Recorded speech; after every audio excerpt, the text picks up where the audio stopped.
to stay here, but it's really heartbreaking. Like when you tell a family that they can't stay here. Right. Like my best friend's sister used to do that. She used to do that, and she was like, it's it's heartbreaking. You tell them they can't stay, and then you have to tell them to be careful. But I am pretty emotional, so I don't know how well I would do, but I do want to help the people that want to stay here, and if I learn more about it, then like possibly help my dad, because my dad still doesn't have papers, and my sister was supposed to help him when she turned 21, but then my mom passed away. In the middle of that, when my mom passed away, they were already asking like where my dad was, so we had to say like, well, we don't know. Is he in Mexico now? No, he's still in San Francisco. Okay. He wants to go back. Why does he want to go back? Just... He hasn't seen his mom since I was born. Yeah. He's just tired of living out here. He wants to be back home. When my mom passed away, he was going to take my sister and I to Mexico. But my grandpa, my mom's dad, was like, no. Because it was really dangerous, the part where my dad was from. I mean, it's still pretty dangerous, but... So I was never allowed to go visit until like recently. Yeah. But he still kind of wants you to figure out if there's a way he can get papers in some way, so he can like kind of go back and forth if he wanted. Yeah, and I think if he did go back, it would be a little bit easier, because at that point, if they ask like where he is, I'm like, oh, he's in Mexico. Honestly, when I was younger, my dad, like I always knew, if people asked where my dad was, I'd have to lie. But now I feel a lot of responsibility, like my dad, I'm the one that they resort to. Right. So it's a lot of pressure, but I want to help him, and I want to do anything I can if there's any way.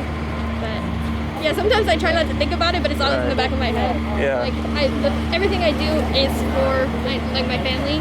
So I'm sure there's like ways you can get in with immigration lawyers around here or something, and try to like get yourself into that field somehow. Yeah. I feel like after a couple times, I'll be like, okay, like this is just something that I need to get used to.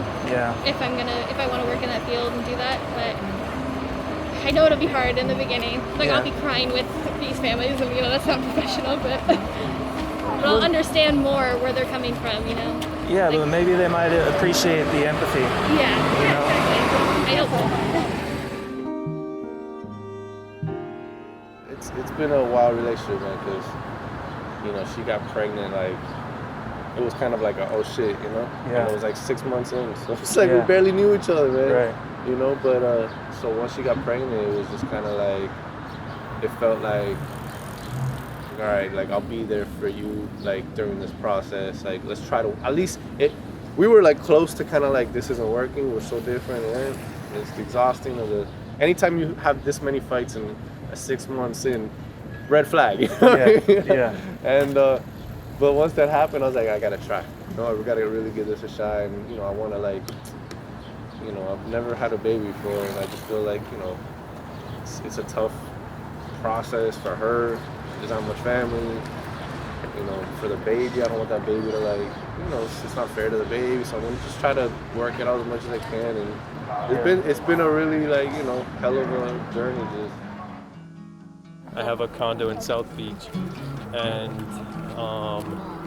the building caught on fire. There was a woman on the first floor. It was an accidental fire, but she ended up dying, and my tenant ended up dying. I'm gonna share something with you. Before this man that I'm married to here, I was engaged to be married to someone.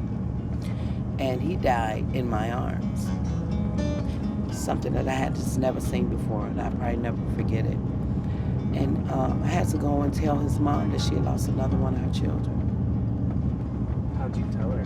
It's very difficult. And I said, Mama, he's gone. And she just cried. She let out a sound that just seemed like her soul was so wounded. I still have those moments when it feels like the world is falling apart.